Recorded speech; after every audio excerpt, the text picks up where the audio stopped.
नमस्कार, आप देख रहे हैं व्हाइट पेपर और मैं हूं आपके साथ आशा सरमाल। कार्यक्रम की शुरुआत करेंगे बड़ी अपडेट के साथ ही बताते चलें कि क्या 371 के तहत यहां पर बहाल हो सकता है विशेष राज्य का दर्जा। ये एक बड़ा सवाल बन गया है अब जम्मू कश्मीर के अंदर कि जम्मू कश्मीर का जो विशेष राज्य का दर्जा है उस पर किस तरह से काम हो सकता है, क्योंकि आर्टिकल 370 को 2019 में रद्द किया गया था। अब जम्मू कश्मीर के लोगों को विशेष अधिकार दिए जाने की मांग उठ रही है और जम्मू कश्मीर के लोगों को कुछ विशेष अधिकार दिए जाने पर चर्चा हो रही है। जानकार ये सारी बातें कह रहे हैं। युवाओं और क्षेत्रीय राजनीतिक दलों ने बेरोजगारी की बढ़ती दर को देखते हुए नौकरियों में प्राथमिकता जम्मू कश्मीर के युवाओं को ही देने की मांग कर दी। अब जमीनों की खरीदारी के अधिकार भी स्थानीय लोगों के पास रखने की मांग की जा रही है। जानकार ये अपनी बड़ी बातें रख रहे हैं कि इस तरह से डिमांड्स अब सामने आना शुरू हो गई हैं कि क्या अनुच्छेद 371 के जरिए यहां पर बहाल हो सकता है जम्मू कश्मीर का विशेष दर्जा। इस पर लगातार अब काम शुरू कर दिया गया है। फिलहाल ये समझना बहुत जरूरी है कि आखिर जो आर्टिकल 371 यानी कि आर्टिकल 371 है, ये है क्या, इसके अंदर प्रावधान क्या है और अगर ये जम्मू कश्मीर के अंदर लागू होता है तो किन चीजों का बदलाव होगा और अभी तक कहां पर 371 लागू किया गया है। तो समझिए कि यहां पर आर्टिकल 371 संविधान के भाग 21 का हिस्सा है। इस आर्टिकल के जरिए महाराष्ट्र, आंध्र प्रदेश, गुजरात, तेलंगाना, सिक्किम, मिजोरम, अरुणाचल प्रदेश, असम, नागालैंड, गोवा, मणिपुर और कर्नाटक यानी कि कुल 12 राज्य को विशेष राज्य का दर्जा दिया गया है और 371 में महाराष्ट्र और गुजरात को लेकर भी विशेष प्रावधान बनाए गए हैं। लेकिन इस आर्टिकल के तहत राष्ट्रपति के आदेश से महाराष्ट्र के विदर्भ और मराठावाड़ा के ही गुजरात की आप देखिए सौराष्ट्र और कच्छ से अलग से जो विकास बोर्ड है उसका गठन हो सकता है। इसी की तरह से यहां पर आर्टिकल 371A नागालैंड को लेकर विशेष प्रावधान करता है, जिसमें नागालैंड की विधानसभा की सहमति के बिना संसद में नागालैंड से जुड़ी हुई सामाजिक धार्मिक प्रथाओं, जमीन स्वामित्व से जुड़ा हुआ कोई कानून नहीं बन सकता। अब यहां पर समझना ये बहुत ही अहम है कि 371 में कौन सा क्लॉज लगना चाहिए और उसका क्या कुछ फायदा होगा। देखिए 371B अगर लगता है असम के लिए विशेष प्रावधान करता है। आर्टिकल 371C मणिपुर को स्पेशल स्टेटस यहां पर देता है, स्पेशल स्टेट उसे बनाता है। आर्टिकल 371 का D क्लॉज आंध्र प्रदेश और तेलंगाना को विशेष दर्जा यहां पर देता है और 371 का E क्लॉज है वो आंध्र प्रदेश में सेंट्रल यूनिवर्सिटी वहां पर बनाई जा सकती है। आर्टिकल 371F सिक्किम के लिए है और 371G की बात करें तो मिजोरम के लिए और H की बात करें तो अरुणाचल प्रदेश के लिए यहां पर यह है। 71 में I की बात करें तो गोवा के लिए है और J कर्नाटक के लिए विशेष प्रावधान देता है। लेकिन उस बीच में यहां पर अब आप देखिए जम्मू कश्मीर के अंदर किस तरह से अनुच्छेद 370 यहां पर अपनी बात को रखता है और 371 को किस तरह से रखता है। तो अनुच्छेद 370 और 371 दोनों भारत के संविधान के भाग 11 में शामिल हैं, जो स्थायी, पर्वतीय और विशेष प्रावधानों से संबंधित है। हालांकि अनुच्छेद 371 विशेष तौर पर जम्मू कश्मीर के लिए था, जबकि अनुच्छेद 371 विभिन्न खंड महाराष्ट्र से मिजोरम और असम से आंध्र प्रदेश तक अलग अलग राज्यों के लिए था। लेकिन अब 1950 में संविधान के जब अस्तित्व में आने के बाद 370 का ये हिस्सा था, जबकि जम्मू कश्मीर के पूर्व मुख्यमंत्री फारूक अब्दुल्ला के जो पिता है शेख अब्दुल्ला, उनकी अगुवाई वाली कश्मीरी नेताओं और तत्कालीन प्रधानमंत्री जवाहरलाल नेहरू के बीच में बातचीत के परिणाम स्वरूप 371 को संविधान में शामिल किया गया था। लेकिन अब आप देखिए प्रमुख जो प्रावधान है वो खुद का संविधान होना, इसके परिणाम स्वरूप अनुच्छेद 35A के माध्यम से राज्य के स्थायी नागरिकों के संबंध में खुद यहां पर नियम बनाना शामिल था। लेकिन 71 अगर शामिल होता है या इस पर काम होता है तो फिर बदलाव आप देखिए किस तरह से रहेगा। चलिए इसी पर चर्चा करेंगे कि आखिर अगर बदलाव होता है तो जम्मू कश्मीर की स्थिति किस तरह से रहेगी। तीनों पैनलिस्ट हमारे साथ जुड़ गए हैं। आदर्श गुप्ता जी हैं, वरिष्ठ पत्रकार हैं, बहुत बहुत स्वागत जुड़ने के लिए। दिनेश मल्होत्रा जी ने हमारे साथ ज्वाइन कर लिया है, राजनीतिक विश्लेषक भी हैं, वरिष्ठ पत्रकार भी हैं, आपका भी स्वागत। सोहेल काजमी भी हमारे साथ जुड़ गए हैं, वरिष्ठ पत्रकार हैं, आपका भी बहुत बहुत स्वागत जुड़ने के लिए। सबसे पहले तो आदर्श जी मैं आप ही के पास आऊंगी। 371 को लेकर अब डिमांड्स उठना शुरू हो गई हैं कि अगर 370 को लेकर कहा जा रहा है कि ये वापस नहीं आ सकता तो फिर 371 पर बात होनी चाहिए। लेकिन सबसे पहले ये समझना और समझाना लोगों को बहुत जरूरी है कि आखिर 371 के बीच में क्या है, क्या कुछ बदलाव होंगे और किस तरह का लाभ मिल सकता है। आदर्श जी। नमस्कार आशा जी, और मेरे सभी साथियों और दर्शकों को भी नमस्कार। आशा जी, बहुत देर कर दी इन्होंने ये 371 के लिए। 370 के लिए लड़ते रहे, 5 दिन असेंबली में भी यही बात होती रही, 370 के लिए बात होती रही, जाके 370 की बात हो ही नहीं रही थी। लेकिन मैंने कल शायद आपके इसी डिबेट में कहा था, किसी भी पॉलिटिकल पार्टी ने 371 की मांग नहीं की है। स्पेशल स्टेटस की बात करते हैं तो दूसरी चीजों की बात करते हैं। आज जब 371 की बात सामने आना शुरू हो गई है, 371 का जो पहली बार नहीं है, जिस तरह से आपने अपने ओपनिंग रिमार्क्स में बताया कितनी स्टेट्स है जिनमें 371 ए से लेकर जे तक है, और हर टाइम टू टाइम उनमें चेंज आती गई है, उनमें अमेंडमेंट होता गया है। अब गोवा के में सिर्फ 30 सीटें हैं, वहां भी स्पेशल स्टेटस उनको 371 में दिया गया है। अगर 371 की मांग की जाती है जिसमें हमारा कल्चर, हमारी जॉब, हमारी लैंड सिक्योरिटी रहती है, तो इसमें के इतराज भी किस बात के? अनकॉन्स्टिट्यूशनल तो बात है ही नहीं कोई इसमें। 370 चला गया, कॉन्स्टिट्यूशनल चला गया, हम मानते हैं। हमने बचपन से लेके अब तक एक ही बात सीखी थी। हमें पुरानी बात अब मैं आपको बताते हैं, हम छोटे पढ़ते थे, जब स्कूल में पढ़ते थे, तो आज से 55-60 साल पहले, तब भी हम जब स्कूल के एक चाक मिलता था उससे दीवारों के ऊपर लिखते थे 370 को तोड़ दो, दफा 370 तोड़ दो। हमें पता नहीं होती थी दफा 370 है क्या, क्यों तोड़नी है, कि किस लिए तोड़नी है। लेकिन ये हमने 29-28 एमएलए वहां पे भेजे, ये तो ला नोइंग एमएलए हैं, इनको पता था 370 अब टूटेगी नहीं है, फिर भी हमारे 5 लाख यही वहां बैठ के आराम से डिस्कशन होती, रेजोल्यूशन लाया जाता, इसी के ऊपर बात होती और कहते हैं जी हमें 371 दे दो। जम्मू कश्मीर की स्टेट सिर्फ नेशनल कॉन्फ्रेंस की स्टेट नहीं है, जम्मू कश्मीर की स्टेट जो है भारतीय जनता पार्टी की स्टेट भी है, सभी की स्टेट है। अगर 371 हमें मिलता है, हमारे बच्चों को उसमें सुरक्षा मिलती है, उनकी जॉब सिक्योरिटी मिलती है, लैंड सिक्योरिटी मिलती है, तो इसमें इतराज ही क्या है? अब ये मांग आई है तो एक अच्छी बात है, इस मांग को लेके आगे सबको बढ़ना चाहिए, इसमें सियासत नहीं होनी चाहिए। मिलता है तो फिर इसमें बुराई क्या है? देखिए आशा जी, सबसे पहले आपका धन्यवाद अब्बास जी और सुहेल जी को मेरी तरफ से डिलीवरी। तो ये जो अब ये पॉलिटिकल इशू बन गया है, कोई भी पॉलिटिकल पार्टी, मैं बड़ा मतलब साफ शब्दों में कहूँ कि कोई भी पॉलिटिकल पार्टी इस इशू पे संजीदा नहीं है, सीरियस नहीं है। क्योंकि जिस तरह से नेशनल कॉन्फ्रेंस ने ये रेजोल्यूशन लाया, अगर नेशनल कॉन्फ्रेंस सभी पॉलिटिकल पार्टीज को कॉन्फिडेंस पे लेकर रेजोल्यूशन लाती कि हम जम्मू कश्मीर के लोगों के लैंड और जॉब राइट्स को प्रोटेक्ट करते हैं, तो मुझे लगता है कंसेंसस बनता। ये पॉलिटिकल वन अपमैनशिप की बात है। पहले दिन जब पीडीपी के वाहिद परा ने यह लाया तो नेशनल कॉन्फ्रेंस को लगा कि शायद वाहिद परा पॉलिटिकल माइलेज दे जाएंगे, तो उन्होंने भी इसको चोरी से ला दिया, जबकि बिजनेस में ये नहीं था।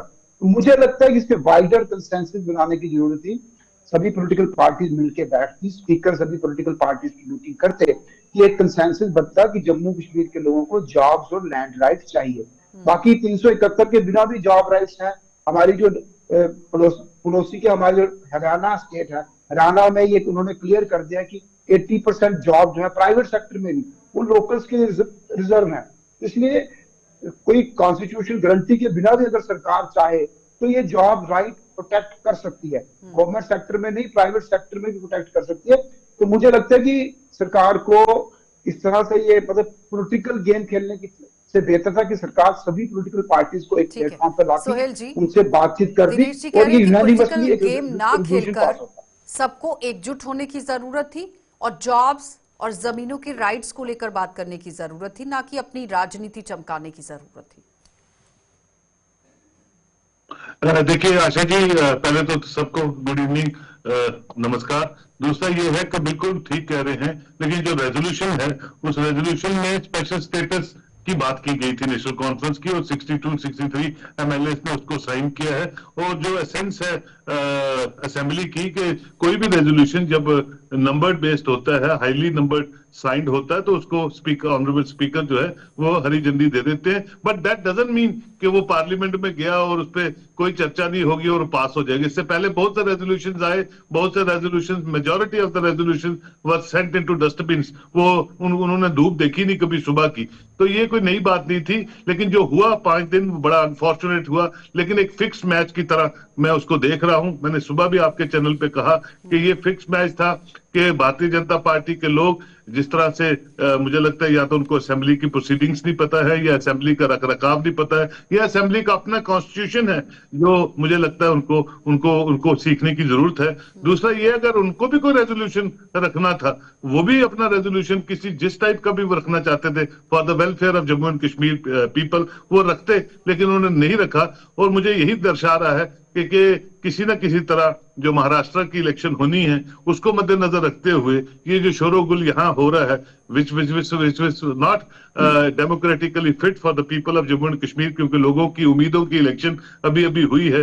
जो मैंडेट लोगों ने दिया है वो इस 5 दिन की लड़ाई के लिए नहीं दिया था, लोगों के मुद्दा बेस्ड इश्यूज को उठाने के लिए दिया था, कॉन्स्टिट्यूशन सेंट्रिक बातें करने के लिए असेंबली सेशंस होते हैं। और मुझे लगता है ये जिस तरह का 5 दिन का ये सेशन चला है, जम्मू में जब ये सेशन लगेगा तो मुझे लगता है यही हाल जम्मू में भी रहेगा, which is not good as far as the mandate given by the people of Jammu and Kashmir is concern. लेकिन ये है कि ऑनरेबल स्पीकर को मैं रिक्वेस्ट करता हूं कि उनको थोड़ा सा असेंबली का जो रखरखाव है उस पर थोड़ा सा एक जो ब्रेन स्टॉर्मिंग सेशन होता है, जैसे पहले भी होता रहा है, जब जब असेंबलीज नहीं बनती थी, जो नए एमएलए आते थे उनको बाहर की असेंबलीज में भेजा जाता था to learn the system of assembly proceedings and assembly sessions.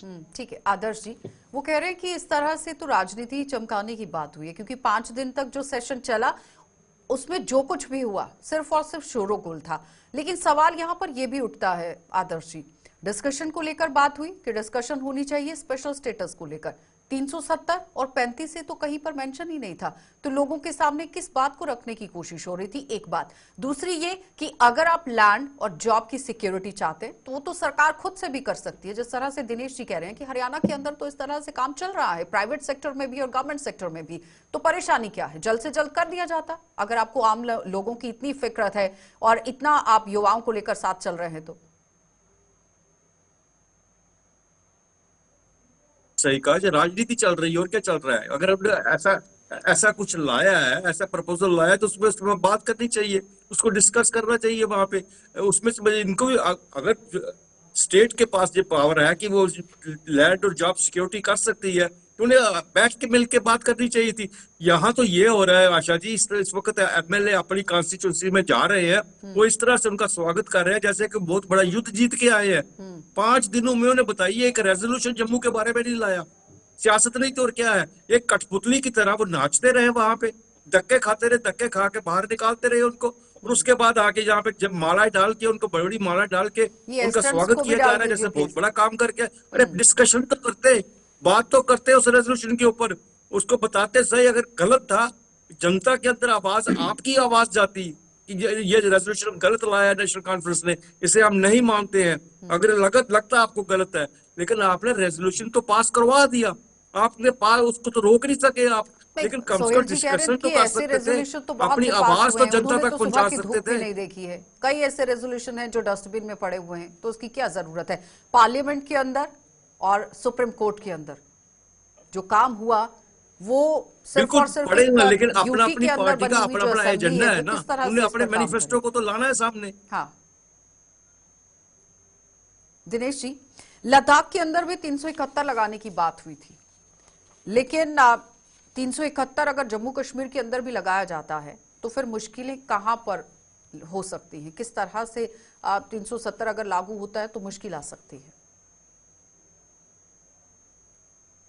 देखिए आशा जी, सबसे बड़ी बात है कि 371, जहाँ लद्दाख वाले 371 की बात नहीं कर रहे, वो 6th शेड्यूल की बात कर रहे हैं। तो 371 और 6th शेड्यूल उन एरियाज में लगता है जहाँ यहाँ ट्राइब्स, जो ट्राइबल एरिया होते हैं, जैसे आपने महाराष्ट्र में कहा, महाराष्ट्र के कुछ एरियाज में लगा हुआ है। हिमाचल प्रदेश में ऐसे एरिया की जहाँ हिमाचल प्रदेश का निवासी भी उस एरिया में जाके जमीन नहीं खरीद सकता। जो लाहौल स्पीति है, वहाँ शिमला का नागरिक जो है लाहौल स्पीति में जमीन नहीं खरीद सकता। इसलिए स्टेट के अंदर भी ऐसा होता है कि कुछ ट्राइब्स को प्रोटेक्ट करने के लिए, ट्राइब्स का कल्चर, आइडेंटिटी, उनके ट्रेडिशन, इसको प्रोटेक्ट करके ऐसे ऐसे कॉन्स्टिट्यूशन मेजर लिए जाते हैं।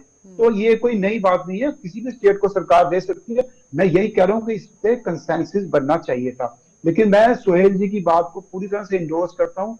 इसकी टाइमिंग को लेकर तो मुझे लगता है कि इंटेंशनली और अनइंटेंशनली नेशनल कॉन्फ्रेंस ने बीजेपी को एक बहुत बड़ा मुद्दा दे दिया झारखंड और महाराष्ट्र के चुनाव में। और सबसे बड़ा नुकसान अगर इस सारे रेजोल्यूशन में किसी को होगा तो वो कांग्रेस को होगा, कांग्रेस पार्टी। क्योंकि जिस तरह से प्रधानमंत्री ने लगातार, प्रधानमंत्री और होम क्योंकि मिनिस्टर कांग्रेस को लगातार अभी तक कांग्रेस अपना को स्टैंड ही टारगेट कर क्लियर रहे नहीं हैं, कर तो पाई है कांग्रेस रमेश जी सबसे कि बड़ी आखिर वो अपना विक्टिम स्टैंड होगी। किस तरह से रखती है 370 पर। वो कभी कह रही है कि समर्थन करती है, कभी वो चुप्पी साधे हुए है, उसके बाद संविधान को लेकर आ जाती है जिसके कोरे पन्ने हैं, लेकिन कांग्रेस कह रही है कि कोरे पन्ने नहीं है, इस तरह से सिर्फ वीडियोज को दिखाया गया है। तो कई तरह के आरोप हैं, लेकिन सवाल यहाँ पर यह है कि शोर मचाने के अलावा बैठकर ये बात होनी चाहिए, चर्चा होनी चाहिए कि अब जमीनों को किस तरह से बचाया जाए, नौकरियों को किस तरह से बचाया जाए। सरकार को इस पर फोकस करने की जरूरत है, ना कि असेंबली के अंदर इस तरह से शोर करने की। आगे भी आप ही के पास आऊंगी। मोदी सरकार का रुख भी 371 को लेकर साफ देखा गया था, जिसमें अमित शाह ने भी कहा था कि 370 को छुआ नहीं जाएगा, उसमें से 371 की बात हो रही है, 371 को नहीं छुआ जाएगा, वो जैसे है एज इट इज वहीं पर रहेगा। तो आपको नहीं लगता है कि जद्दोजहद करना अब जरूरी था कि आम लोगों की आवाज को आगे पहुंचाना, रोजगार को लेकर काम करना, जमीनों को लेकर काम करना, क्योंकि अब शोर बहुत हो गया। ठीक है, 370 को लेकर आप रेजोल्यूशन लेकर आ गए कि जनता ने आपको एक मैंडेट दिया था, उनके सामने आपने एक पिक्चर को क्रिएट कर दिया कि आपने 370 के लिए हमें मैंडेट दिया था और हमने वो चीज कर दी, चाहे वो भले ही ना हो।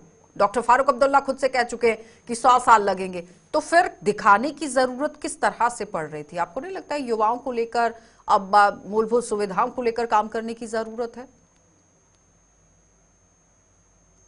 देखिए, अब जो उनके पॉइंट ऑफ व्यू में था नेशनल कॉन्फ्रेंस के देखिए बिजली की बात थी तो ऑनरेबल गवर्नर ने अपने खुतबे में कह दिया कि 200 यूनिट, ये नहीं कहा था कि बीपीएल से नीचे वाले लोगों को 200 यूनिट माफ हो गए, उन्होंने तो कहा था 200 यूनिट सबके लिए माफ होंगे। लेकिन अब देखिए ट्विस्ट ऑफ द स्टोरी कि ऑनरेबल गवर्नर ने कहा कि बीपीएल से नीचे हम कंसीडर करेंगे। अब 12 सिलेंडर का भी जब आएगा तो वो भी बीपीएल से नीचे वालों को, अगर जो जितने भी रह गए होंगे वो अब 1% है या आधा % है, वो बात करेंगे। ये पॉलिटिकल स्टंटबाजी चलती रहती है और इलेक्शंस में सब चीजें होती हैं, क्योंकि अभी हम अंडर डेवलप्ड है और जाने के लिए किसी हद तक जा सकते हैं। आर्टिकल 370 को उन्होंने कहा था कि उसकी रिटेलिएशन में लोगों ने वोट किया है। जब वो बार बार ये कहते थे कि उसके रिटेलिएशन में ये वोट हो रहा है, तो उनको नेचुरली असेंबली में एक रेजोल्यूशन पास करना था, जानते हुए कि इसकी कोई सिग्निफिकेंस नहीं है, इसको कोई मानेगा नहीं। ऑनरेबल सुप्रीम कोर्ट ने रिव्यू पिटीशन भी खारिज कर दी है। लेकिन चलिए, उनको अपने दिल की तसल्ली के लिए और जो आवाम है उनको दिखाने के लिए वो कर दिया। उसी तरह बीजेपी ने आते ही, जैसे आदर्श जी ने कहा, अभी वो कल असेंबली में थे और जब आज सुबह यहाँ पहुंचे हैं तो उन्होंने अपने कैडर को बोल दिया कि हाँ, हमने श्यामा प्रसाद मुखर्जी का वो सपना पूरा कर दिया। जय श्री राम के स्लोगन्स के साथ कश्मीर हमारा है, ये हमने करके आगे और फूल की माला यहाँ पहनाना शुरू कर दी।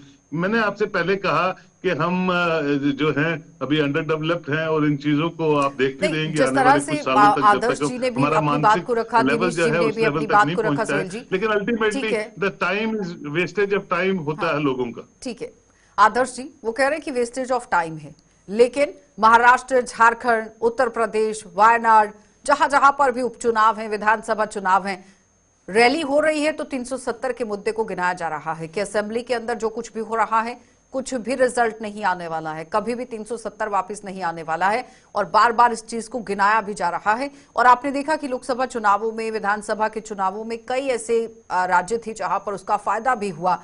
लेकिन सवाल अब यहां पर यह उठता था कि उमर अब्दुल्ला कह रहे हैं कि अगर इसका कोई अस्तित्व नहीं था तो फिर इस पर चर्चा भी क्यों हो रही है? चर्चा हो रही है तो इसका मतलब कुछ तो है। आशा जी, पहले बात कही जाती थी कि सरहद में शोर है, कहीं ऐसा तो नहीं देश में चुनाव हो रहे हैं। अब ये कह रहे हैं कि कश्मीर में 370 है, देश में किसी राज्य में चुनाव तो नहीं हो रहे हैं। अब तो ये एक चुनावी हिस्सा बन गया है, 370 चुनावों के लिए बन गया। सीधी बात है, कल भी एक जनसभा में होम मिनिस्टर ने यही कहा कि राहुल गांधी पे उन्होंने निशाना बांधा। वो तो क्या कोई भी आ जाए, कभी भी 370 वापस नहीं आ सकता। कौन कह रहा है 370 वापस लाने के लिए? नेशनल कॉन्फ्रेंस ने खुद कहा है हम इसे नहीं ला सकते, इसके लिए लड़ाई करेंगे। एक 3 MLA PDP के या एक इंजीनियर रशीद का, एक 2 MLA वो क्या 370 को वापस ला सके? जितना मर्जी जोर लगा ले, क्या कोई ऐसा जरिया है 370 वापस लाने का? रेजोल्यूशन पास होता है, LG के पास जाता है, पार्लियामेंट में जाता है, पार्लियामेंट में कौन है जो इनको पास करेगा? ये सिर्फ, मैं जैसे दिनेश जी ने भी ये बात कही कि ये चुनाव कल से लेके आज का 370 जो है, आज तो जयमाला लटरम पटरम चल रही है ना, ये कल खत्म हो जाएगा जैसे सिलसिला, और 4 दिन रुकिए, चुनाव होने दीजिए महाराष्ट्र के, 370 खत्म हो जाएगा, इसकी कोई चर्चा नहीं रहेगी। दिनेश जी, फिर आ जाएगा 371 पे दिनेश बात जी, करेंगे। खुद भारतीय जनता पार्टी को खुद 371 पे बात करनी चाहिए।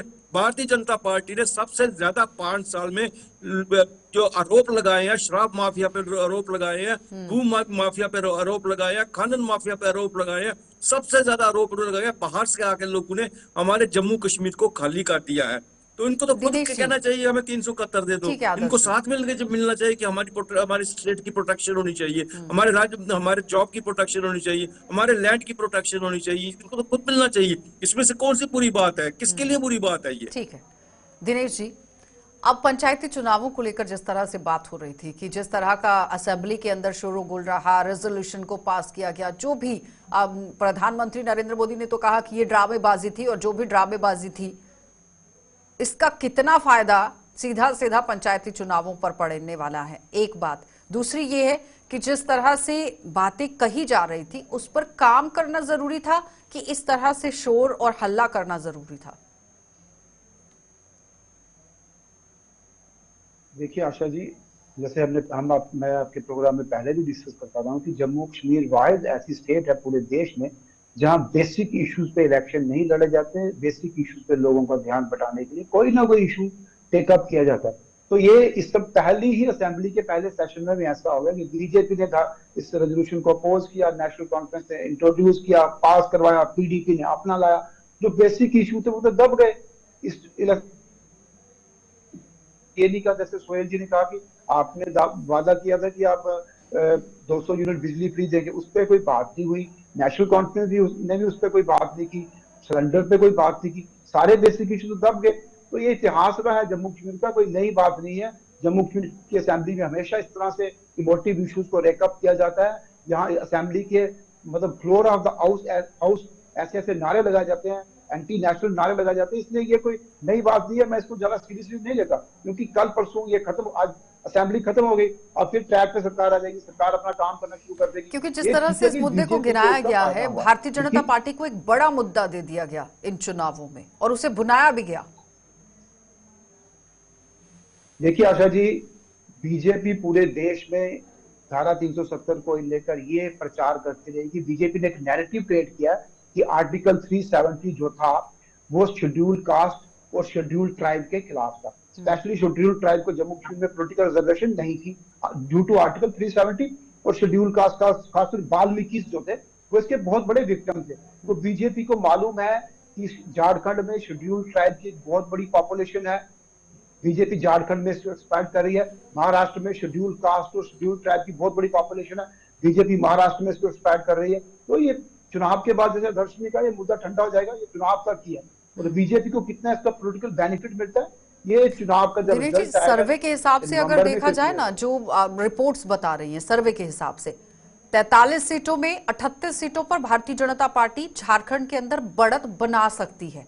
ये सर्वे है रिपोर्ट्स का, अलग अलग आप जो एजेंसीज यहाँ पर अपनी बात को रख रही हैं, लेकिन फिलहाल जब रिजल्ट आएगा वो तो उस वक्त समझ आएगा कि आखिर किस तरह की पिक्चर बनती है, क्योंकि 81 सीटों पर वहां पर चुनाव है। सोहेल जी, जिस तरह से इस मुद्दे को बार बार गिनाया गया, लेकिन सवाल यहां पर यह है कि अगर आप आम जनता की भलाई के लिए असेंबली में पहुंचे हैं, एक 10 साल का लंबा गैप था और आपने उस बात को बताया भी कि आम जनता की हक की आवाज को हम बुलंद करेंगे, आपको नहीं लगता है कि पक्ष और विपक्ष को एक साथ बैठने की जरूरत थी? क्योंकि केंद्र सरकार के साथ आपको अपना मेलजोल बढ़ाना बहुत जरूरी है, सहमति वहां से आपको बहुत चाहिए, क्योंकि अगर आपको फ्री बिजली देनी है तो फंड्स आपको सेंटर से लाने हैं, जो आपने दावे किए हैं आपने उस पर अगर खरा उतरना है तो भारतीय जनता पार्टी एनडीए की सरकार केंद्र में चल रही है, सहमति बनना जरूरी है। तो मिल बैठकर इस काम को किया जा सकता था। जिस तरह से आदर्श जी भी कह रहे हैं, दिनेश जी भी कह रहे हैं कि जॉब की सिक्योरिटी किस तरह से हो जाए जम्मू कश्मीर के अंदर, लैंड की सिक्योरिटी किस तरह से हो जाए, क्योंकि पिछले 10 सालों से कितनी भर्तियां हुई जम्मू कश्मीर के अंदर। आज युवा ओवर एज हो गया है। जो युवा 10 साल पहले यहां पर 25 साल का था, वो आज 35 साल का हो गया है। कहां पर रिलैक्सेशन है, उसकी भरपाई कौन करेगा? बिल्कुल आशा जी, आप ठीक कहती हैं। देखिए, सत्ताधारी पार्टी की तो रिस्पॉन्सिबिलिटी है ही है, जिस तरह का मैंडेट लोगों ने दिया है। लेकिन मैं समझता हूं अपोजिशन का रोल भी वो भी 25 से 28 29 तक पहुंचे थे। और हमेशा उम्मीद पे दुनिया कायम होती है कि अगली इलेक्शन में क्या पता जो स्लोगन लेके वो चले थे इस इलेक्शन में 50 पार 50 पार 50 पार वो हो जाए। कल की आप ट्यूनिंग देखिए, कल की ये जो फिक्स बैक, मैंने पहले इंट्रो में कहा कि ये जब मार्शल्स के साथ रूलिंग पार्टी के साथ बहस हो रही थी, मार्शल्स इनको आउट कर रहे थे, वही प्राइम मिनिस्टर की रैली में प्राइम मिनिस्टर आर्टिकल 370 को डिस्कस कर रहे थे अपनी जनसभाओं में, और अमित शाह साहब भी कर रहे थे। देखिए आपको और उसी तरह का मैं जब ये सरकार बनी और प्राइम मिनिस्टर के ट्वीट को मैं जब देखा कि we are going to back Omar let government like anything as far as peace, progress and prosperity is concerned, दो नरेशन जो हैं वो जम्मू कश्मीर के लिए हैं। उमर इज जहां तक मैं देख रहा हूं, he is maturely running the show very coolly, और वो एक सिविलाइज्ड और कॉन्स्टिट्यूशनल वे लेकिन में आने वाले जो समय में लीगल सोहेल जी वेज फायदा होते हैं, कितना उस तरह होगा, से ये बड़ी resolution को बात पास है, करके क्योंकि ओवर उसी एज तरह युवा, गवर्नर के पास जाते लैंड हैं, की प्राइम मिनिस्टर को सिक्योरिटी, मिलते हैं। जॉब की सिक्योरिटी,